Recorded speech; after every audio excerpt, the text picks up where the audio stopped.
All right, welcome back. This is going to be part 48, 48 in this presentation of the flood and Noah's Ark. And in this one here, we're going to continue with Axel Heiberg Island and some of the plant material and trees and what they believe was a forest that was growing in that area. We're going to continue with that. This is actually going to be a part two to this topic. And then hopefully after this one, I believe I can finish up with this video, and then we're going to start getting into some fossil graveyards. But if you'll notice on the screen here on the last video, I showed you this, which was the four special parallels of planet Earth, and how the different temperature, the climates, how different they are, and even the Greek philosopher Aristotle, he was the one that was naming the different zones here, like the frigids and torrid zones, where the frigid zones were, and the torrid zones, he believed that they were inhabitable. And so they were the climate was just so drastic and extreme that he didn't believe even humans could live there. And so now, if you'll notice, all the way at the very top there of the North Pole, that is where Axel Heiberg Island is going to be. And so for those of you that are like me and you need even a better visual that you can actually that it can grab you on what exactly we're talking about, you got planet Earth here, okay? And so now it has a tilt of about 23 degrees. Now what we're talking about here, let me find United States, right here at the very top. That's Axel Heiberg Island. So we're talking at the very top of the globe, guys. That's what we're talking about, the very top. Would you imagine forest growing in this area? And we're not talking about just any forest. As I'm about to show you, they believe that the forests that were growing in this area was as the same climate as Florida. So looking at the globe here, there's that area that I'm talking about right there. They believe that area right there had the same climate as Florida right here. And so, it's pretty amazing. But I'm about to show you this. This didn't come from Christian researchers. This is secular. The word secular, if you guys will remember, the word secular means no religious affiliation. And so, but we're going to look at some really amazing things about these trees. And so now some of the things that I'm going to have in here did come from a Christian source. One of them in particular was John Morris, the late John Morris. And so outstanding. He's the one that wrote, let me get my book here. He's the one that wrote this book right here, The Global Flood. Outstanding book, guys. If you guys want a really good book, you want to get this one right here. And so, but he's got a geology background, and but he really has some good material in here. And so if you really want a good book to put in your library for my creationists out there, this is a good one. This is a real good one. But at any rate, if you'll notice on the screen here, this is an Axel Heiberg Island right here, this picture right here. It's over 30 layers. Over 30 layers of fossil leaf material and tree root material can be seen. Some have the appearance of coal. And this is an air view of that area. This is an air view of it, and you can kind of see some of the layers there. Fossil floor layers and tree stumps. And so, and if you see that one, if you go over to that one to the left there, you can see some of the stumps sticking out. And so that's there. Do you see a forest there growing now? Do you see anything that would resemble a forest growing in that area right now? No. And so what happened? Something happened on this planet. Our planet was much different in the past. Now it says in some places the wood is so well preserved it still retains fairly high amounts of original organic matter and looks like modern wood. So whatever happened at this time when this catastrophe happened was something very recent. So that would line up more with a biblical timeline of the flood. Now, going on, it says on Axel Heiberg Island in the Queen Elizabeth Islands at 80 degrees north latitude, mummified vertical trees of warm climate swamp cypress and associated leaf litter were discovered in this Arctic region. Now, get that, guys. At various levels within lignite, which is brown coal seams. The trees are exceptionally well preserved and well studied. Some of the wood is not petrified. In fact, some of it can be cut with an axe and burned. Upright trees or stumps are up to 3 feet tall and 3 feet in diameter. Mummified as well as petrified trees also occur at other sites in the same island group. It goes on, rapid burial. Fossil stumps and logs are commonly concentrated in relatively thin beds and are not randomly scattered throughout the sedimentary column. Many such beds here, called fossil forests, have been recognized at the fossil forest site. They contain a few to numerous stumps and associated wood enclosed in massive bedded silt and sand. The stumps are variously rooted in organic paleosols, which is leaf litter, and in silty, poor developed paleosols. The trees evidently grew in an environment that is interpreted as an extensive flood basin with the enclosing sediments deposited as crevasse splays. The uniformity of preservation of stumps, the regularity of their spacing, and the massiveness of their enclosing sediments are consistent with rapid burial of each forest layer. Very interested they would say that, because what do you need for that? You need water. You need water. And that is consistent with a historical biblical flood. The author states, again, the uniformity of stumps, the regularity of their spacing, and massiveness of the enclosing sediments are consistent with rapid burial of each forest layer. Now, one of the ideas that's been proposed on how these stumps got there was, if you'll remember in the past, when we talked about fossil forests that appeared to have one forest growing upon the other forest. And then you got sediments that have buried each layer of the forest, and how the log mats, when you take log mats of trees, and then you got the trees falling root first, because the root is going to be heavier. They're going to fall root first and are going to land standing up, and then you're going to have sediments laying down, and it's going to appear as if those trees grew into place, when actuality they were just transported by water to that location, and then falling root first and then having sediments laying around it. It's going to appear that that tree grew there, and actually it did not. It did not grow there. And so that is one thought on how these trees got to this location. Now, let's talk about tree rings. When studying how plants and trees coped with photosynthesizing, now that word photosynthesizing is the formation of sugar and starch, etc., from the energy of light, the sun, converting carbon dioxide and water. A byproduct of it is oxygen, which we breathe.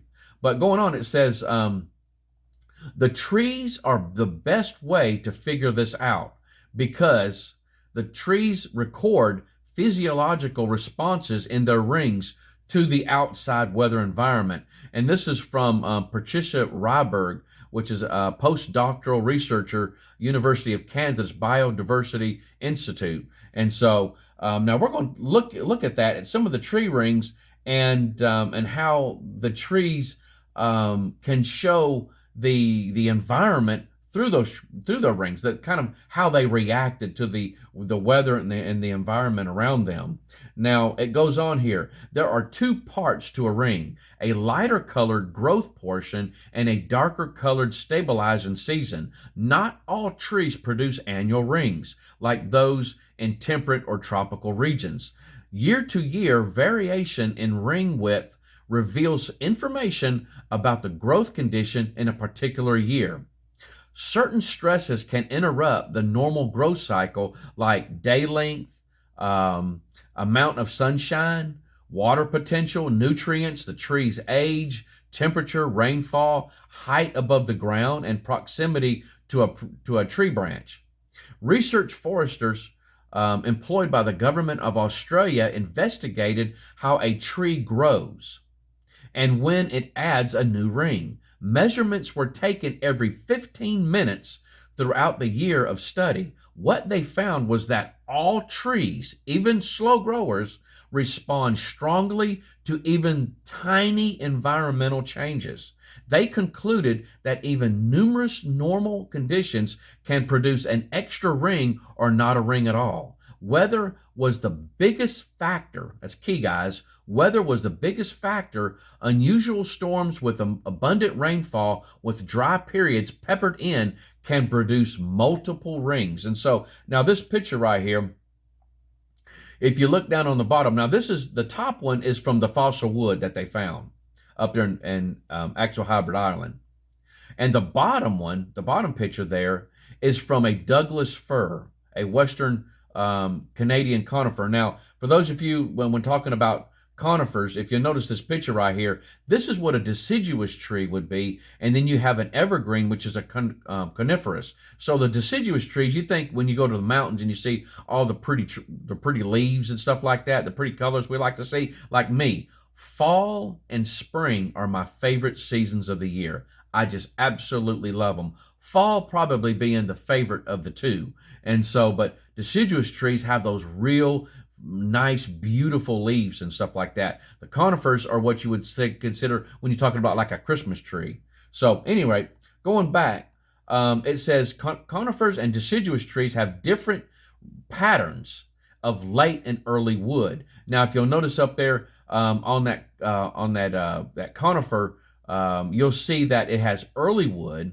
It has early wood, that's that lighter portion, and then you got late wood, which is the darker portion. And so, and you can see the tree ring growth in comparison to just one of the tree rings of the one that they found up at Axel Heiberg Island. I mean, these trees grew in a weather that was absolutely just superb. It was absolutely just gorgeous temperatures for these trees to grow up there, way up there near the North Pole. And so, but this is just absolutely just amazing to look at. And so now going on, it says such fossil forests indicate, now listen guys, a temperate to warm temperature climate comparable to that of Florida today. The rich vegetation and presence of large floodplains indicate abundant rainfall, with mild, wet winters and warm, moist summers. Such an environment is not present at such latitudes today. It's an incredible thing for them to say. And so, again, there is a debate, even amongst some creationists, on how they believe those trees got there. Some believe that they were transported during the log mats, and but at the same time, the planet was different. The planet was different, and they even believe that that it was quite possible that the Earth did not have that 20th degree tilt and was straight up and down, and that would have given more sunlight to the north and south poles. And then if you add the canopy around that, the canopy theory, it would have given the planet more of a perfect environment. Let's just say that perfect environment, all the way from the top to the bottom. The poles probably would have been just a little bit more cooler though. But going on, it says rings of petrified trees from numerous layers representing several different geologic periods, thought by uniformitarians to have been separated by tens of millions of years or more, have now been studied. The tree rings tell us that in general, every year before the flood was a good growth. With sufficient water and abundant nutrition, a somewhat monotonous regularity testifies to an apparent subtropical paradise on all continents and in each time period, until that is the time just before the trees died. as recorded by the tree rings just under the petrified bark. The research often shows that the outer 7 rings of trees preserved in numerous layers, thought by uniformitarians to have lived at different ages. The rings produced during the last 7 years before the trees died during the flood catastrophe indicate that the environment began to break up and show less regularity. Now, this right here, guys, is really amazing. It really is amazing here. Now, I'm going to read that one more time. The rings produced during the last 7 years before the trees died during the flood catastrophe indicate that the environment began to break up and show less regularity. Even though the tree rings are not normally thought to have lived at the same time or died in the same tragedy, exactly 7 years before the last ring, the rings from many trees in all layers are irregular. Abnormal weather patterns show up in the unusual deviation in the rings. Perhaps these are hints that the fountains were becoming unstable. We're talking about the fountains of the great deep, but we're going to talk more about that later.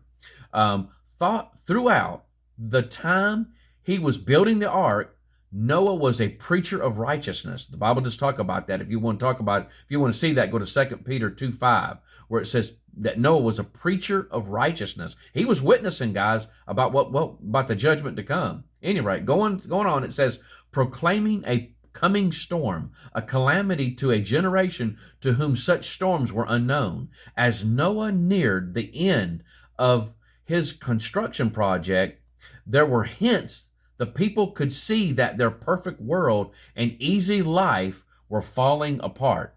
It says that it seems that future research should be focused more on the possible causes of such rapid global changes. We're going to stop right there. But it's really amazing when you get looking at this and some of the things that they've researched. It's like right when the flood hit, there were already some things that people could look at, some signs that people could look at and say, hey, something's changing, something's different. And then you got the scripture that declares that Noah was a preacher of righteousness. So he was definitely telling people, hey, I'm building this big ship because God told me to, and he said that he was going to destroy the world and that it was coming. And they could see here, which is really amazing, that 7, if I remember correctly, 7 is the number of completeness. And so now it's really amazing that 7 is that last 7 years. But when people could look at it, people could look and see that something was about to change. Even the trees witness and have the testimony that something was happening in the weather patterns before the flood came. And just like when Jesus said that the days when he would come back would be like the days of Noah, And Jesus a lot of times would get on to the religious leaders because they couldn't see the signs of the times. They could not see the signs of the times. And so even though we don't know the exact day or hour when Jesus is coming back, he gives us those signs, those warning signals that something is about to happen. And so, but Jesus said that it would be like the days of Noah when they came back. And it's like these people would be going on. They would be eating and drinking. They would be given in marriage. Now, it wouldn't be like those things were sinful, but they would be going along their everyday life without any care or want of what's going to happen in the future, or even care or want about what the Bible says. And so they wouldn't care. They wouldn't care at all. So, and it says that when the flood came, the people didn't even know it. They just didn't care. They didn't believe Noah, and so they went on. Now, I can only imagine the names that they called him and how they made fun of him, just like they make fun of us Christians today. And so, but we can see the signs. We can see that those things happening not only in the news, but those things happen around the world in general. And how the Bible talks about that, and how we can look and see that the drawing of the Lord is getting closer and closer as the days go on. And so, but at any rate, guys, we're going to stop here. When we come back, we're going to start getting into fossil graveyards. And so you guys take care. I love you. Hope the Lord blesses you real good. Bye-bye.